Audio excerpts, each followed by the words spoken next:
Hello everyone. तो आज इस वीडियो में हम ऑक्सिलरी वर्ब्स को पढ़ने वाले हैं कि ऑक्सिलरी वर्ब्स क्या क्या हैं, ये चीज़ें हम पढ़ने वाले हैं। ऑक्सिलरी वर्ब्स जैसे आपके may, might, shall, should, ought to, ये सारे क्या हैं आपके ऑक्सिलरी वर्ब्स हैं। डू, डज, डिड, ये सारे आपके क्या हैं ऑक्सिलरी वर्ब्स। तो इनका यूज़ कहाँ कहाँ होता है, ये चीज़ें हम इस वीडियो में डिस्कस करने वाले हैं। तो स्टार्ट करते हैं सेशन को।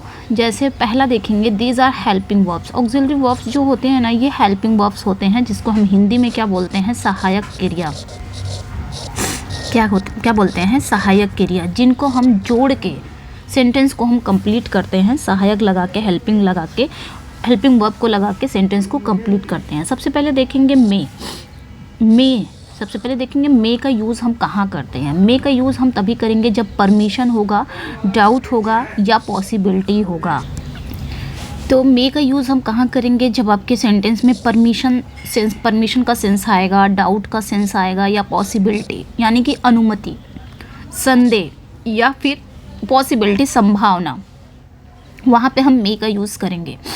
जैसे मैंने कहा it may rain tonight, मतलब आज रात वर्षा हो सकती है। यहाँ पे क्या शो हो रहा है, पॉसिबिलिटी शो हो रही है, कोई चीज़ संभावना हम बताते हैं। जैसे मैंने कहा मार्च में एग्ज़ाम आपका हो सकता है, ये मेरी पॉसिबिलिटी है, तो वहाँ पे हम क्या लगाएंगे, मे भी आपका एग्ज़ाम मार्च में हो जाए, या मे भी हम पॉसिबिलिटी लगा रहे हैं आपका एग्ज़ाम अप्रैल या मई जून तक चला जाए। ये सब क्या है, पॉसिबिलिटी है, संभावनाएं लगा रहे हैं। तो ऐसे सिचुएशन में, ऐसे कंडीशन में हम किसका यूज़ करेंगे, मे का यूज़ करेंगे। उसी तरह देखिए, मे आई यूज़ योर पेन, क्या मैं आपका पेन यूज़ कर सकता हूँ। तो यहाँ पे वो परमिशन मांग रहा है ना, अनुमति मांग रहा है कि आपकी आज्ञा अगर हो तो मैं आपका पेन यूज कर सकता हूँ, तो वहाँ पे भी हम मे का यूज़ करेंगे। तो इस प्रकार जितने भी आपके परमिशन आ जाए, डाउट भी आ जाए, अगर पॉसिबिलिटी आ जाए, अगर सेंटेंस का ऐसा सेंस निकल रहा है, तो वहाँ पे हम कौन सी ऑक्सिलरी वर्ब का यूज़ करेंगे, मे का यूज़ करेंगे। ओके, तो रूल नंबर 1 था। रूल नंबर 2 देखेंगे हम, माइट। अब मे का सेकेंड फॉर्म क्या है, मे तो आपका फर्स्ट फॉर्म हो गया, मे का सेकेंड फॉर्म आपका क्या हो जाता है, माइट। तो इसका यूज़ हम कहाँ करेंगे, ये इसका सेकेंड फॉर्म है। सेकेंड फॉर्म मतलब पास्ट फॉर्म है इसका। मे प्रेजेंट है तो माइट इसका पास्ट फॉर्म है। यहाँ पे देखेंगे might is the past form of May का पास्ट फॉर्म है, but it does not necessarily represent past time. इसका ये मतलब नहीं है कि मे प्रेजेंट टाइम को रिप्रेजेंट करता हो तो माइट उसका पास्ट है तो वो पास्ट टाइम को रिप्रेजेंट करेगा, ऐसा कुछ नहीं इसमें है। माइट सिर्फ मे का पास्ट फॉर्म है, ये पास्ट टाइम को रिप्रेजेंट नहीं करता है। Often it implies more doubt than may. यहाँ पे बात क्या हो रही है कि हम माइट का यूज कहाँ कर सकते हैं। जैसे मैंने भी कहा कि मे का यूज़ हम डाउट के लिए करते हैं, किसका करेंगे, तो यहाँ पे वही चीज़ कह रहा है, might is the past form of May. ये मे का पास्ट फॉर्म है, लेकिन ये पास्ट टाइम को रिप्रेजेंट नहीं करता है। और इसका यूज़ हम कहाँ करेंगे, मे से ज़्यादा अगर डाउट रहेगा, स्ट्रॉन्ग डाउट रहेगा, तो वहाँ पे हम माइट का यूज़ कर सकते हैं, वहाँ पे हम माइट का यूज़ करते हैं। जैसे if the clouds are salted, मतलब अगर बादल नमकीन हो, तो मतलब बादल अगर सॉल्टेड है तो रेन्स माइट कम, तो वर्षा हो सकती है। ठीक है, अब यहाँ पे क्या है, जो डाउट है, जो पॉसिबिलिटी लगा रहा है, वो एक स्ट्रॉन्ग पॉसिबिलिटी है ना, एक रीज़न बता दे रहा है। लेकिन मे का जहाँ पे है वहाँ पे कोई रीज़न नहीं है। अब माइट का है ना, वहाँ पे एक रीज़न है कि बादल इस प्रकार इस प्रकार है कि पक्का वर्षा हो सकती है, तो वहाँ पे हम माइट का यूज़ करते हैं। तो आई नो कि मे एंड माइट का दोनों ही क्लियर हो गया होगा। कैन पे आते हैं। Can is use to express ability. Can का यूज़ हम कहाँ करते हैं, जहाँ पे एबिलिटी को एक्सप्रेस किया जा सकता है, वहाँ पे हम कैन का यूज़ कर सकते हैं। एबिलिटी, क्षमता, जिसको हम हिंदी में क्या बोलेंगे, क्षमता। आपके मतलब ये कार्य करने की क्षमता है, एबिलिटी शो हो रही है, तो वहाँ पे हम कैन का यूज़ करेंगे। For example, he can do this work, वह इस वर्क को, मतलब वह ये काम कर सकता है, उसके अंदर ये एबिलिटी है, ये क्षमता है करने की, वह ये बॉक्स उठा सकता है। जैसे मैंने कहा वह यह बॉक्स उठा सकता है, तो क्या हो जाएगा, he can lift this box. मतलब इस बॉक्स को उठाने में उसके अंदर क्या है, एबिलिटी है, क्षमता है। वो उठा सकता, तो यहाँ पे हम कैन का यूज़ करेंगे। यहाँ पे ऑक्सिलरी वर्ब क्या आएगा, कैन का यूज़ करेंगे। उसी तरह यहाँ पे देखिए सेम वही चीज़ है मे एंड माइट का, उसी तरह कैन एंड कुड का भी है। तो कुड भी क्या है, पास्ट फॉर्म है, कुड भी कैन का पास्ट फॉर्म है, लेकिन ये पास्ट टाइम को रिप्रेजेंट नहीं करता, मतलब पास्ट टाइम को रिप्रेजेंट करके हम कुड का यूज़ करेंगे ऐसा कुछ नहीं है। और फिर इसका यूज़ कहाँ करते हैं, a most uncertain condition than can, मतलब कैन से ज़्यादा अगर अनिश्चित कंडीशन दिखाई दे रही है वहाँ पे हम कुड का यूज़ करेंगे। एक अनसर्टेन कंडीशन दिखाई दे रहा हो, जैसे कैन का यूज़ हम करते हैं एबिलिटी के लिए, बट उससे अगर अधिक कोई अनसर्टिनिटी कंडीशन आपको दिख रही है तो वहाँ पे हम कुड का यूज़ करेंगे। For example she could refuse, वह मना कर सकती थी, बट सी नेवर डज, लेकिन उसने वह ऐसा कभी नहीं करती है। तो यहाँ पे क्या है, अनसर्टेन कंडीशन दिखाई दे रहा है, तो वहाँ पे हम कुड का यूज़ करेंगे। ओके, आगे आते हैं नेक्स्ट पे। शुड का यूज़ कहाँ करते हैं, तो शुड पहले सबसे पहले जान लेते हैं कि शुड किसका पास्ट फॉर्म है, तो शैल का। शैल का पास्ट फॉर्म आपका क्या है, शुड है। ठीक है, इसका यूज़ कहाँ करते हैं, सबऑर्डिनेट क्लॉज में करते हैं। सबऑर्डिनेट क्लॉज जो आपके कंजंक्शन से जुड़े होते हैं वही हमारे सबऑर्डिनेट क्लॉज हैं। सबऑर्डिनेट क्लॉज क्या होते हैं, जो दूसरे क्लॉज पे डिपेंड रहते हैं। ये इंडिपेंडेंट क्लॉज नहीं होते हैं, ये किस पे डिपेंड रहते हैं, प्रिंसिपल क्लॉज पे, जो हमारी मेन क्लॉज है उस पे डिपेंड रहते हैं। मतलब कहने का मतलब है प्रिंसिपल क्लॉज जो होता है वो अपनी कंप्लीट मीनिंग देता है, लेकिन सबऑर्डिनेट क्लॉज जो होता है वो कंप्लीट मीनिंग नहीं देता है। इसको अपनी कंप्लीट मीनिंग देने के लिए किसी और क्लॉज पे डिपेंड रहना पड़ेगा। जब तक ये डिपेंड नहीं रहेगा ये अपनी कंप्लीट मीनिंग नहीं देगा, ये इनकम्प्लीट मीनिंग देता है। After in case the some time after if, मतलब हम इसका यूज़ कहाँ करेंगे, शुड का यूज़ सिंपली है, बस इतना याद रखना है कि सेल का पास्ट फॉर्म है। दूसरा हम क्या यूज रखेंगे, ये सबऑर्डिनेट क्लॉज में यूज़ करते हैं, सबऑर्डिनेट क्लॉज में। तीसरा इफ़ के बाद हम इसका यूज कर सकते हैं। For example I shall get some money in case brother comes. ठीक है, ये तो हो गया प्रेजेंट में। उसी तरह यहाँ पे आएंगे, if you should see Raj, if के बाद आपको शुड का यूज़ आप कर सकते हैं कभी कभी। यहाँ पे बोला है after, in case and sometimes आप इसका यूज़ इफ़ के बाद कर सकते हैं शुड का। If you should see Raj give him my regards. ठीक है, तो ये चीज़ें समझ में आ गई होंगी। यहाँ पे आएंगे, यहाँ पे क्या कह रहा है, it is also use in past sentence with so that and in order that. और हम शुड का यूज़ कहाँ कर सकते हैं, पास्ट सेंटेंस में कर सकते हैं। किसके साथ, अगर आपका आता है सो दैट एंड या फिर इन ऑर्डर दैट के साथ भी हम शुड का यूज करते हैं, शुड का यूज़ हम करते हैं। जैसे ही turn the stereo down very low, so that के साथ हम शुड का यूज़ करते हैं। यहाँ पे बताया भी है कि इसका यूज हम पास्ट सेंटेंस में भी करेंगे, सो दैट के साथ भी करते हैं, एंड इन ऑर्डर दैट के साथ भी हम करते हैं इसका यूज़। ओके, तो शुड का 3-4 जगह पे यूज़ है, इफ़ के बाद भी हम यूज कर सकते हैं, और आपके सो दैट के बाद इन ऑर्डर दैट के साथ भी हम इसका यूज़ करते हैं। ओके, और एक चीज़ और है लिस्ट के साथ। लिस्ट कभी भी आता है अगर आपके सेंटेंस में कंजंक्शन के तौर पे ये आता है, तो लिस्ट प्लस शुड, ये भी आपने याद रखना है कि लिस्ट के साथ भी हम शुड का ही यूज़ करते हैं। Should can also be use in subordinate clauses when we are expressing the idea that something must be done or is important। Should का यूज़ और हम कहाँ करेंगे, सबऑर्डिनेट क्लॉज में ही होता है शुड का यूज़। जब हम किसी विचार को एक्सप्रेस कर रहे हैं या कोई चीज़ कंप्लीट हो चुकी है या कोई चीज़ बहुत इंपॉर्टेंट है, तब वहाँ पे हम शुड का यूज़ करते हैं। The fact is that this happens after verbs like. अब हम कुछ ऐसे वर्ब्स हैं जिनके बाद हम शुड का यूज़ करते हैं। ये आपने ध्यान रखना है कि सबऑर्डिनेट क्लॉज में शुड का यूज़ होता है, और कब, जब आइडिया कोई विचार हो गया उसको व्यक्त करने के लिए, या फिर कोई चीज़ जो हो चुकी है या कोई चीज़ इम्पोर्टेंट है, महत्वपूर्ण है, तो हम शुड का यूज़ करेंगे। और कुछ ऐसे वर्ब्स हैं जिनके बाद हम शुड का यूज़ करते हैं, लाइक कमांड हो गया, ऑर्डर हो गया, रिक्वेस्ट हो गया, इंसिस्ट हो गया, सजेस्ट हो गया, एडवाइज हो गया, एट्सेट्रा। इनके बाद हम शुड का यूज़ करेंगे। आफ्टर एडजेक्टिव, कुछ एडजेक्टिव्स भी हैं जिनके बाद हम शुड का यूज़ करते हैं, जैसे आपका important, vital, essential, necessary, eager, anxious, concern, etcetera. इन सभी, अगर ये सारे वर्ब्स आपके आ रहे हैं, ये जो आपके वर्ब्स है ऊपर वाले, ये सारे वर्ब्स आ रहे हैं, ये सारे एडजेक्टिव्स अगर आ रही हैं, तो इनके बाद आपको शुड का यूज़ करना है। ओके, आगे आते हैं। और क्या है, जैसे फॉर एग्जाम्पल हम देखेंगे यहाँ पे, फॉर एग्जाम्पल क्या है, she insisted that the contract should be read allowed.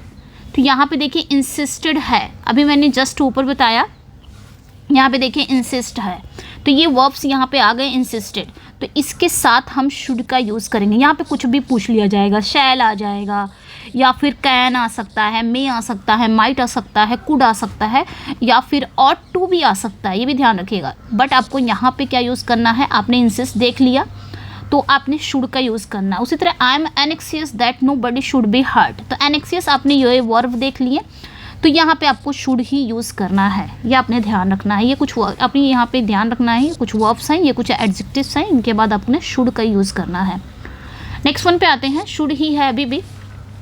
Should is also used, should का यूज़ और हम कहाँ करेंगे, सबॉर्डिनेट क्लॉज में होता ही है, होता है सेंटेंस में, where we express personal reaction to events, जहाँ पे हम कुछ पर्सनल रिएक्शन का एक्सप्रेस करते हैं किसी इवेंट्स को कुछ पर्सनल रिएक्शन अगर हम देखते हैं तो वहाँ पे हम शुड का यूज़ करते हैं। ठीक है, मतलब हम कहाँ शुड का यूज़ करेंगे, जहाँ कोई इवेंट है, यानी कि जहाँ कोई घटनाओं पर हम व्यक्तिगत प्रतिक्रिया व्यक्त करते हैं, वहाँ पे हम शुड का यूज़ करेंगे। जैसे we express our reaction with words, जैसे हम कुछ शब्दों में कैसे रिएक्ट करते हैं, जैसे amazing, interesting, shocked, sorry, normal, natural, it's a shame, etcetera. इन सभी के साथ हम क्या यूज़ करेंगे, शुड का यूज़ करेंगे। जैसे कोई घटना हो गई और उस पर हम व्यक्तिगत कोई प्रतिक्रिया दे रहे हैं, या फिर कोई शब्द बोल कर रहे हैं, जैसे कुछ शब्द हैं, हम अपनी प्रतिक्रिया देने के लिए, अपने रिएक्शन देने के लिए कोई शब्द का यूज़ कर रहे हैं, अमेजिंग बोलते नहीं है, इंटरेस्टिंग, या I was shocked, I am sorry, normal, natural, कुछ ऐसे वर्ड्स को हम अपने रिएक्शन को देने के लिए ऐसे कुछ वर्ड्स का यूज़ करते हैं। तो इनके साथ भी हम क्या यूज़ करेंगे, शुड का यूज़ करेंगे। जैसे मैंने कहा for example, I am sorry you, I am sorry, ये वर्ड हमने बोल दिया तो आगे आपका शुड आएगा। यहाँ पे आप कुछ भी पूछ कर सकता है, कैन, कुड, शैल, कुछ भी बोल सकता है, बट आपने क्या रखना है, शुड, क्योंकि आपने ये देख लिया ये वर्ड सॉरी, ये कुछ रिएक्शन है जो इन वर्ड्स में आपको मिलेंगे। जैसे I was shocked that she should not have invited mister Kapoor, तो शॉक्ड आ गया, अब मैं बहुत ज़्यादा शॉक्ड था, मतलब कोई ऐसा इवेंट्स है, उस इवेंट्स को मतलब रिएक्शन देने के लिए हम किसी वर्ड्स का यूज़ करते हैं, तो वहाँ पे हम शुड का यूज़ करेंगे। ये सारे वर्ड्स हैं, आप इसको देख सकते हैं, और शुड का ही यूज़ करेंगे। ओके, आगे आएंगे हम यहाँ पे 6 नंबर पे क्या कह रहा है, must. Must is followed by the infinitive without to. Must का यूज़ हम कहाँ करते हैं, इन्फिनिटिव में ही करते हैं, लेकिन ऐसा इन्फिनिटिव जो बिना टू के आता हो। देखिए, टू प्लस वर्ब की फर्स्ट फॉर्म, ये हमारा इन्फिनिटिव है, टू प्लस वर्ब की फर्स्ट फॉर्म, लेकिन ओनली वर्ब की फर्स्ट फॉर्म सिर्फ आ जाए बिना टू के, इसे हम क्या कहेंगे, बेयर इन्फिनिटिव कहेंगे। क्या कहेंगे, बेयर इन्फिनिटिव। तो मस्ट का जब यूज़ होगा ना, तो ये समझ लीजिए कि बेयर इन्फिनिटिव में होगा। बेयर इन्फिनिटिव मतलब बिना टू के वर्ब। जैसे यहाँ पे देखिए, my I must get up at 5 tomorrow, must के बाद यहाँ पे टू गेटअप नहीं लगा दिया, लगा देगा ऐसे, आई मस्ट करके आपने यहाँ पे क्या कर देगा, टू गेटअप कर देगा। तो आपने ध्यान रखना है कि टू इन्फिनिटिव तो आएगा लेकिन टू के साथ नहीं आएगा, ये चीज़ें आपने ध्यान रखनी है। ओके, यहाँ पे वही चीज़ करा कि must is followed by the infinitive without to, ये चीज़ें ध्यान रखनी है। नेक्स्ट वन पे आते हैं, must is use to give strong advice और ऑर्डर्स। अच्छा, और हम मस्ट का यूज़ हम कहाँ करेंगे, जब कोई स्ट्रॉन्ग आपको सलाह दे रहा हो, कोई स्ट्रॉन्ग एडवाइस दे रहा हो, कोई स्ट्रॉन्ग ऑर्डर्स दे रहा हो, मतलब बहुत ही स्ट्रॉन्ग मीन्स मतलब जैसे आपका कोई बहुत स्ट्रॉन्ग एडवाइस दे रहा हो, सलाह दे रहा हो, आदेश दे रहा हो कि आपको ये चीज़ करनी ही करनी है, इसके बिना फिर काम नहीं चलने वाला, आपको करना ही करना है, तो वहाँ पे अपने मस्ट का यूज़ करेंगे। एग्जाम्पल के थ्रू समझेंगे, आई रियली मस्ट स्टॉप ड्रिंकिंग। क्या कह रहा है कि मुझे सचमुच शराब पीना बंद कर देना चाहिए। एक उसने अपने अंदर से एक स्ट्रॉन्ग एडवाइस ले रहा है ना कि तुम्हें सच में अब बंद कर देना चाहिए, नहीं तो तुम्हारे हेल्थ के लिए अच्छी चीज़ नहीं है।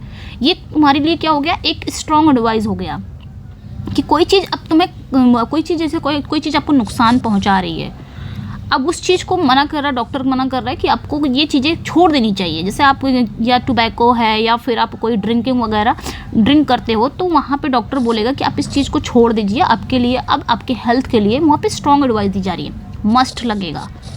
मस्ट हमको पता ही है कि मस्ट वहीं पे लगता है जहाँ पे कोई चीज़ आर या पार वाली चीज़ है, आप ऐसे भी समझ सकते हैं। I really must stop drinking, उसी तरह देखिए you must be here by 8 o'clock, आपको 8 बजे तक यहाँ पहुँच जाना चाहिए।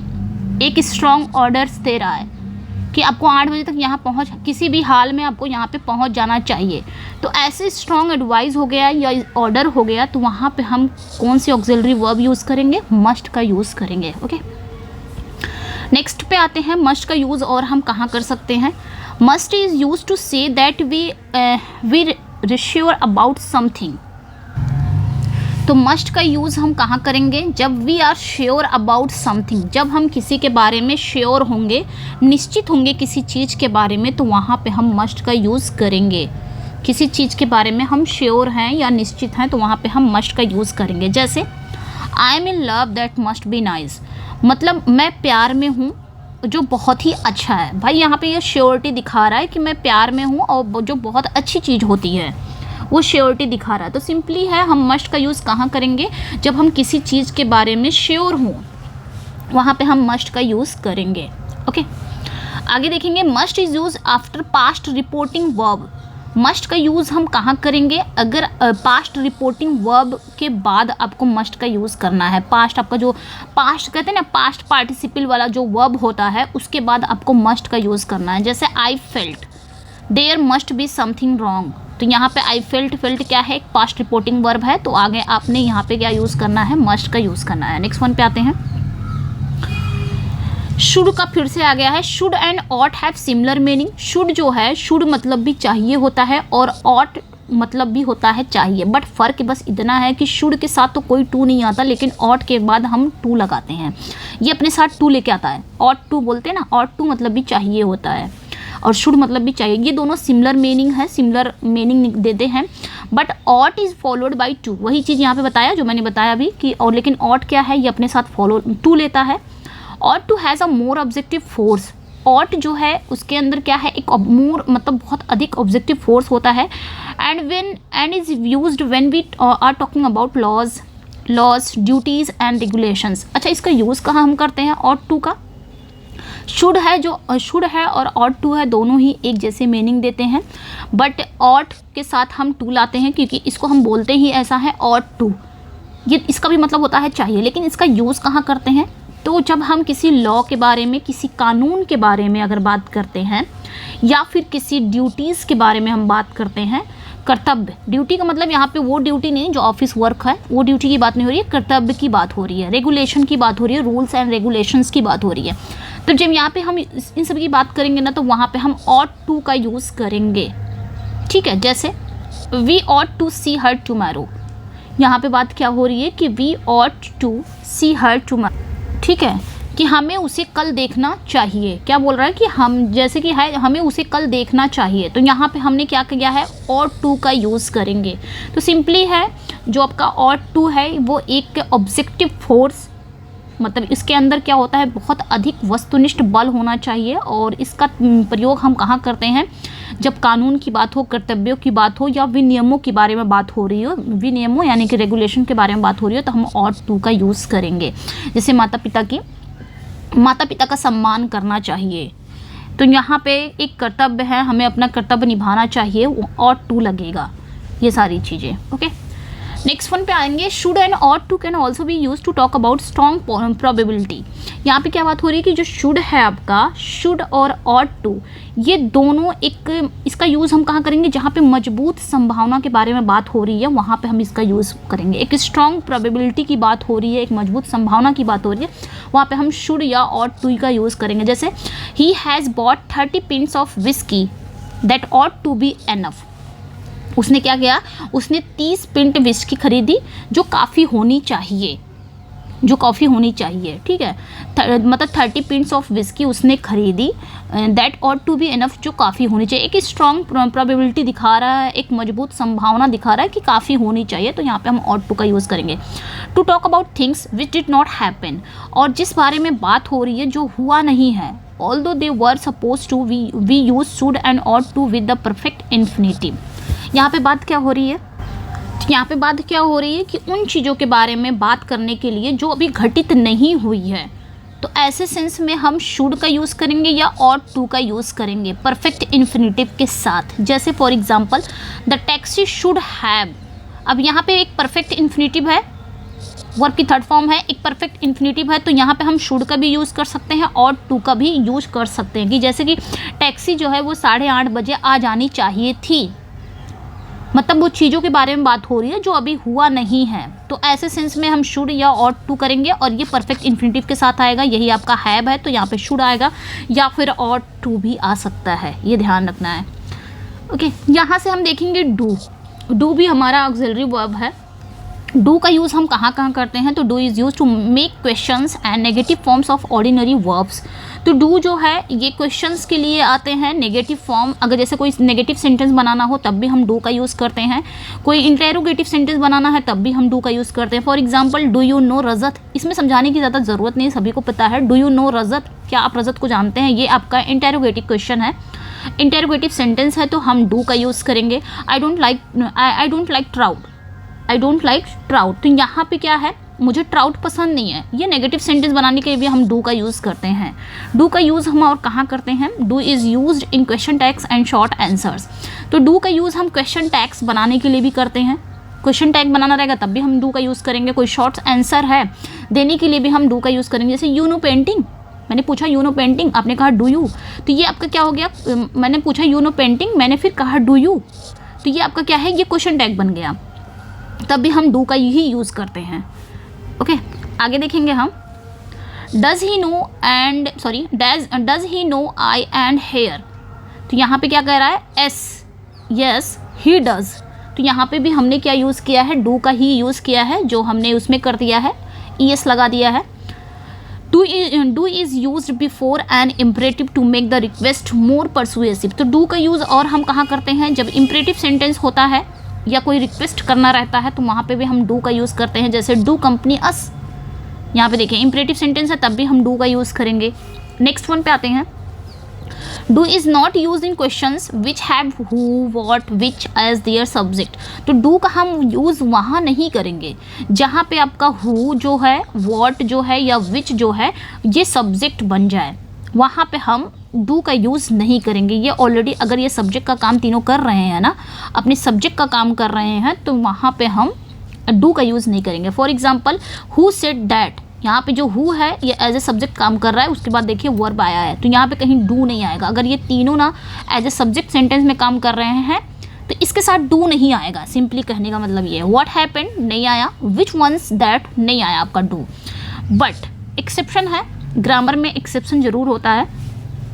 बट इफ़ हु आ गया, अगर आपका वॉट आ गया, which is the object of the sentence, अगर ये सेंटेंस के ऑब्जेक्ट बन रहे हैं तब वहाँ पे हम डू को यूज़ करेंगे। डू इज़ यूज्ड, जब तक ये सब्जेक्ट बनते हैं, एज ए सब्जेक्ट काम करते हैं सेंटेंस में, तब डू का यूज़ नहीं करेंगे। बट अगर ये ऑब्जेक्ट का काम कर रहे हैं, सेंटेंस में ऑब्जेक्ट का काम कर रहे हैं, तो हम वहाँ पे डू का यूज़ करेंगे। For example who did you see, अब यहाँ पे हु जो है ना, ये जो हु है यहाँ पे क्या काम कर रहा है, सेंटेंस का ऑब्जेक्ट बन रहा है, तब यहाँ पे हम डिड का यूज़ कर सकते हैं।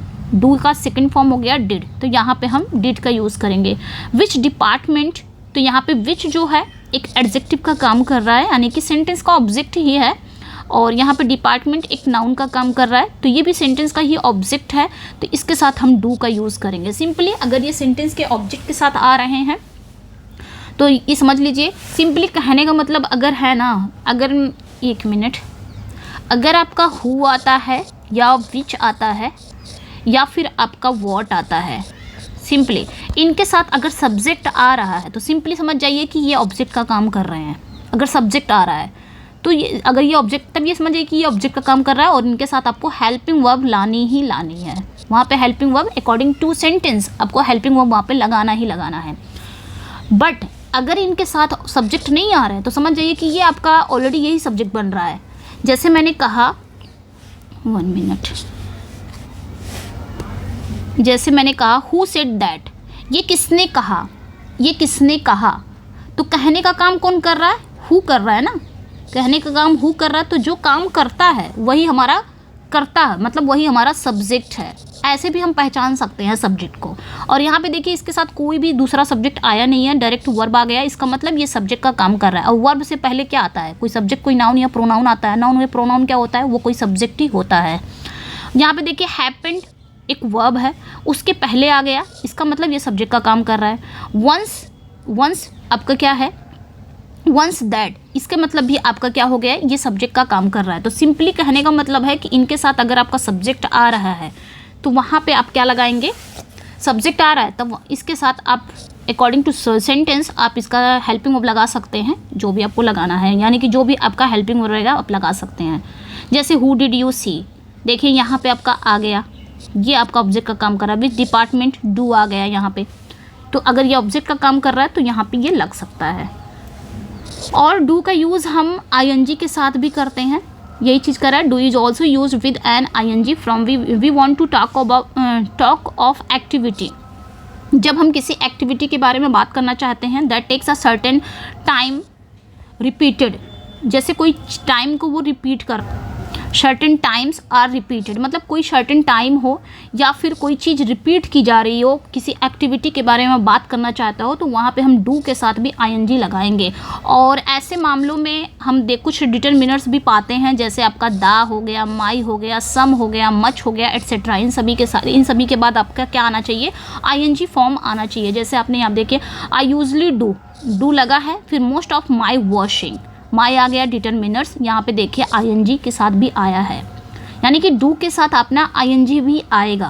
Can you do the shopping for her, यहाँ पे देखिए डू लगा है, फिर शॉपिंग आया है, डिटरमिनर्स के रूप में क्या आया है, दा आया है। तो सिंपली है, ध्यान रखना है यहाँ पे कि जब हम किसी एक्टिविटी के बारे में बात करना चाहते हैं, किसी शॉर्टेन टाइम्स के बारे में, या कोई चीज़ रिपीट हो रही है, तो ऐसे मामलों में हम क्या लगाते हैं, डू। और डू के साथ आईएनजी फॉर्म आता है कब, कुछ डिटरमिनर्स के साथ भी आ सकते हैं, जैसे दा हो गया, मे, सम, मच, एट्सेट्रा, इन सभी के साथ।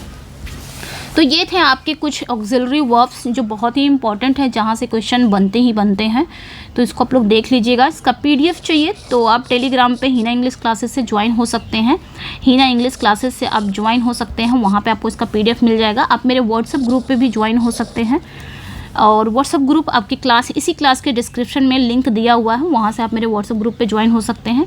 ओके, चलिए फिर मिलते हैं नेक्स्ट वीडियो में। Thank you for watching. और हाँ, जो फर्स्ट टाइम मेरे चैनल को वॉच कर रहा है वो चैनल को सब्सक्राइब कर ले, वीडियो को लाइक एंड शेयर ज़रूर कर दे। ओके, चलिए फिर मिलते हैं नेक्स्ट वीडियो में। Thank you for watching. Bye bye.